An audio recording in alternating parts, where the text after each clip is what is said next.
Hello students, welcome to my channel. This is Roshan sir Max. अगर आप इस channel पर पहली बार हो तो इस चैनल को सब्सक्राइब कर लीजिए, वीडियो को लाइक कीजिए और शेयर कीजिए। जैसे कि आप जानते हैं आपके इस चैनल पे हमने मैथमेटिक्स और तेलुगु के सभी वीडियोस अपलोड कर रहे हैं, 6th क्लास से लेकर 10th क्लास तक। और साथ ही साथ एजुकेशन से रिलेटेड जो न्यूज़ होते हैं, जो आर्टिकल होते हैं, वो भी आपके लिए इस चैनल पे अपलोड किए जा रहे हैं आपकी सुविधा के लिए। इसलिए आप सभी से रिक्वेस्ट है कि एक बार सब्सक्राइब कर लीजिए और साथ ही बेल आइकन को प्रेस कीजिए ताकि आने वाली वीडियोस का नोटिफिकेशन आप तक तुरंत पहुंच सके। चलिए आज हम एक नया चैप्टर सॉल्व करेंगे, कोऑर्डिनेट ज्योमेट्री। यह है 7th chapter, chapter number 7, coordinate geometry.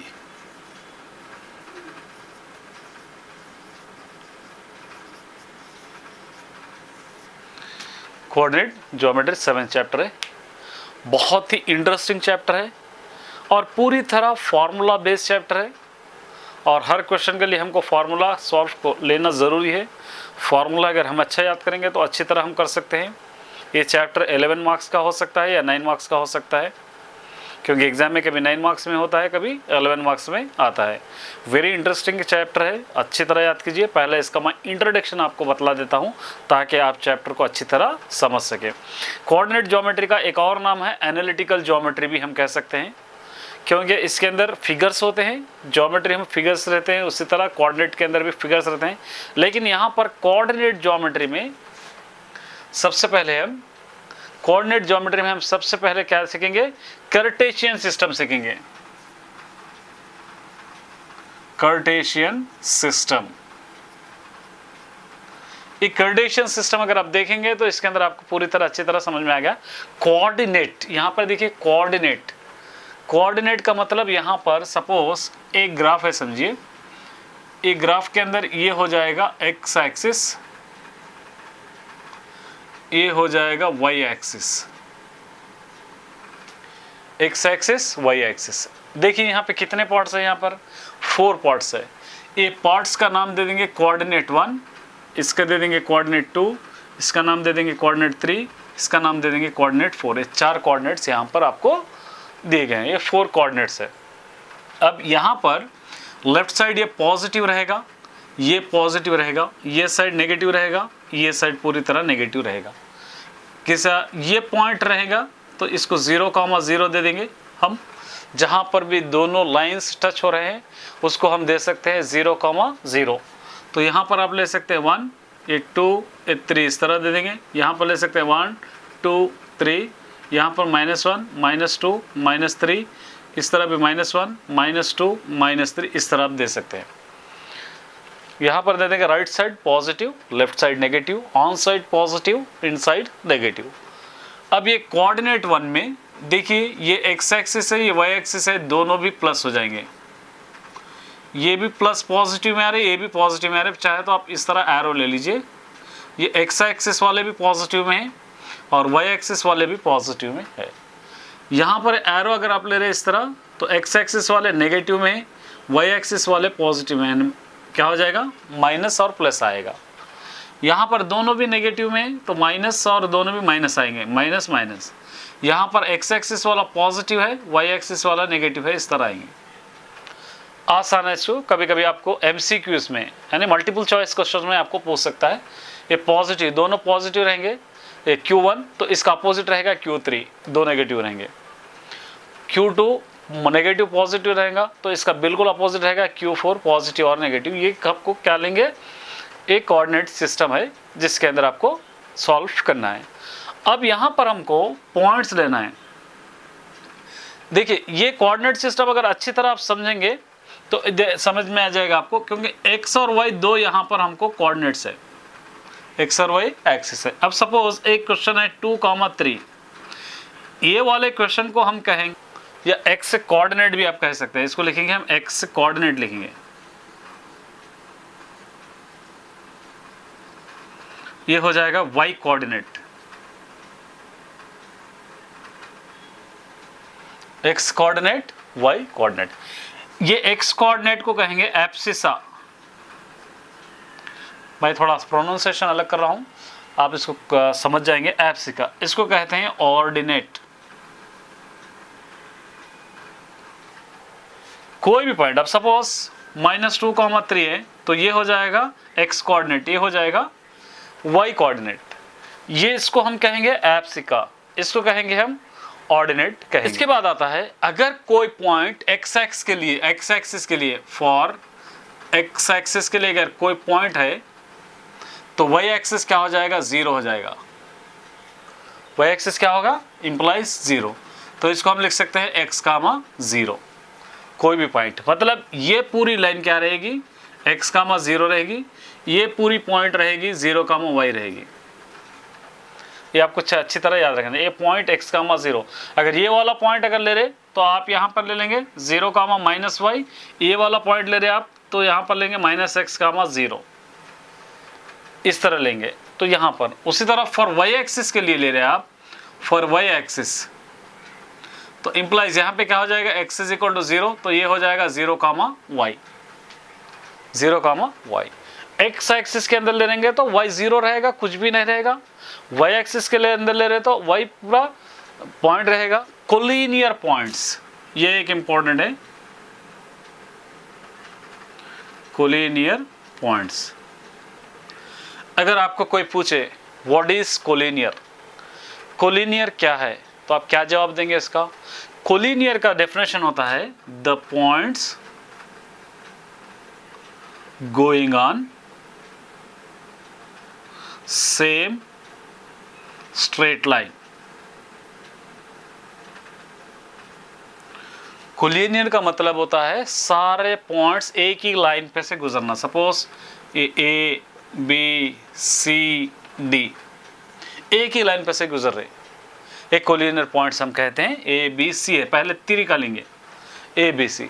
अब इसके अंदर कोलिनियर कैसे मालूम करेंगे, कोलिनियर के लिए इजी है, अगर 3 पॉइंट्स है तो A B plus B C की वैल्यू हो जाएगी ए सी के बराबर आना चाहिए। ये ए बी, ये छोटा टुकड़ा, ये छोटा टुकड़ा मिलकर पूरा बड़े के बराबर आना है। ये 2 पॉइंट्स में, अगर 4 पॉइंट्स में रहेगा ए बी सी डी, अगर 4 पॉइंट्स में तो ये क्या होगा, A B plus B C plus C D is equal to पूरा ए डी के बराबर आ जाएगा। छोटे छोटे टुकड़े A B plus B C plus C D मिलाकर ए डी के बराबर आएगा, तो वो हो जाएगा कोलिनियर। अगर एरिया ऑफ ट्राइंगल ले रहे आप तो यहाँ पर सॉल्व करेंगे, एरिया ऑफ कोलिनियर पॉइंट्स को यहाँ पर लिखेंगे।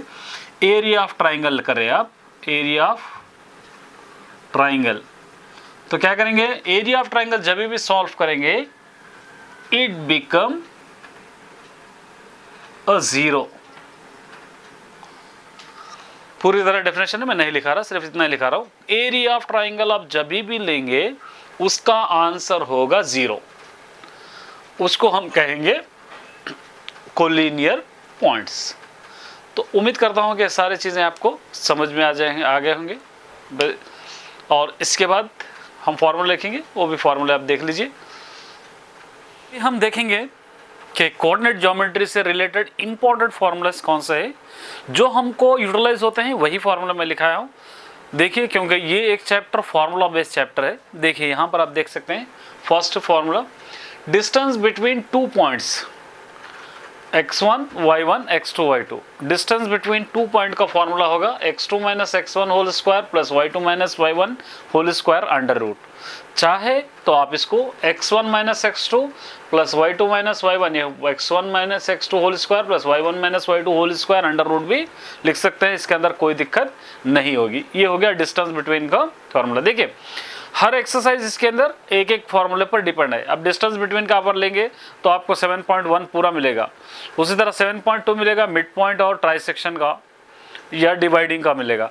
7.3 आपको एरिया ऑफ ट्राइंगल का मिलेगा पूरे फॉर्मूले में। 7.4 आपको मिलेगा स्लोप का। तो इस तरह 4 एक्सरसाइज 4 फॉर्मूलेस पर डिपेंड है। इसी तरह अच्छी तरह इसको याद कीजिए। Distance between 2 point x1 x2 y1 और x2 y2 का फॉर्मूला हम लिखें under root x1 minus x2 whole square plus y1 minus y2 whole square लिख सकते हैं, या आप x2 minus x1 whole square plus y2 minus y1 whole square भी आप लिख सकते हैं, कोई दिक्कत इसके अंदर नहीं होगी। The distance of a point P X Y from the origin, अगर कोई सर्कल का ऑरिजिन हमको दे रखा है, पॉइंट दे रखा है, वो पॉइंट्स सर्कल के अंदर है या सर्कल के बाहर है या ऑरिजिन पे है, फाइंड आउट करने के लिए ये फार्मूला हम यूज़ कर सकते हैं, X square plus Y square, ये फार्मूला हम यूज़ कर सकते हैं। इसका हमको कोई भी क्वेश्चन शायद नहीं है। मिड पॉइंट, ये फार्मूला ज़्यादा यूज़ होंगे। अगर पॉइंट एक्स में लेना चाह रहे तो x1 plus x2 by 2, y1 plus y2 by 2, ये आपको फार्मूला ज़्यादा यूज़ होगा। सेंट्रॉइड और इंटरसेक्शन, देखिए सेंट्रॉइड कह सकते हैं या इंटरसेक्शन कह सकते हैं आप। अब एक ट्राइंगल है, एक ट्राइंगल का ये हिस्सा सेंट्रॉइड हो सकता है या इंटरसेक्शन होता है, जिसको हम A B C D E F name दे देंगे, इसको दे देंगे हम G वाला जो रहता है वो सेंटर हो सकता है या इंटरसेक्शन होता है। उसका फॉर्मूला हमारे पास x1 plus x2 plus x3 by 3, y1 plus y2 plus y3 by 3, ये फार्मूला आपको यूज होगा। उसके बाद next fifth formula, the points divide the line, the point divide the line joining, divide the line segment joining the points m1 m2। अगर कोई एक line, इस तरह की एक लाइन अगर डिवाइड कर रही किसी पॉइंट से, एक लाइन को डिवाइड कर रही एक लाइन, तो तब हम क्या करेंगे, m1 रेशो m2 का मतलब m1 बाई m2 ही होता है। इसका फॉर्मूला m1 अगर रहेगा तो x2 रहेगा, m2 रहेगा तो x1 रहेगा, m1 plus m2 x2 plus m2 x1 by m1 plus m2। यहाँ पर भी वैसे लेंगे, m1 रहेगा तो y2 रहेगा, प्लस m2 रहेगा तो y1 रहेगा, m1 प्लस m2, ये फॉर्मूला आप यूज़ कर सकते हैं। ये इंटरनली का है। एक्सटर्नली का यहाँ पर m1 x2 minus m2 x1 आएगा, लेकिन हमको एक्सटर्नली का कोई भी क्वेश्चन नहीं है, इसलिए मैं यहाँ पर आपको नहीं लिखाया हूँ। Try section of the ratio, try section, देखिए ट्राई सेक्शन का फॉर्मूला क्या होगा, 1:2 होगा या 2:1। हमको जस्ट क्वेश्चन के अंदर ट्राई सेक्शन देगा तो हमको 1:2 और 2:1 दोनों वैल्यूज लेके उसको सॉल्व करना होगा। एरिया ऑफ ट्राइंगल होगा हाफ, ए मॉडलेस है ये, क्योंकि हम एरिया को कभी भी नेगेटिव में नहीं देखते। अगर कोई आंसर नेगेटिव में आ रहा है तो उसको पॉजिटिव करने के लिए हम क्या करते हैं, मॉड यूज़ कर सकते हैं। तो x1 रहा तो y2 माइनस y3, ये x1 है तो ये दोनों में y1 कहीं पर नहीं होना चाहिए, प्लस x2 है, ये दोनों में 2 नहीं होना चाहिए, y2 माइनस y1, x3 है तो यहाँ पर भी 3 नहीं होना चाहिए। तो इसको कैसे लेंगे, half mod x1 y2 minus y3 plus x2 y3 minus y1 plus x3 y1 minus y2 mod, इस तरह आपको ले सकते हैं। स्लोप का फॉर्मूला हो जाएगा m is equal to y2 minus y1 by x2 minus x1। Heron's formula है ये डिस्टेंस बिटवीन का। ये एक क्वेश्चन है सिर्फ हमको, वो भी अनसॉल्व्ड है। a is equal to s into s minus a, s minus b, s minus c under root होगा, s is equal to a plus B plus c by 2, इस तरह आप लिख सकते हैं। ये इंट्रोडक्शन है, ये फार्मूला है, अच्छी तरह याद कीजिए आप, क्योंकि ये चैप्टर फार्मूला बेस्ड चैप्टर है। ये चैप्टर के अंदर विदाउट फार्मूला हम एक भी क्वेश्चन सॉल्व नहीं कर सकते हैं, इसलिए अच्छी तरह आप याद कीजिए फार्मूलेस को, तो आप क्वेश्चन भी अच्छी तरह करेंगे। बहुत ही ईजी चैप्टर है।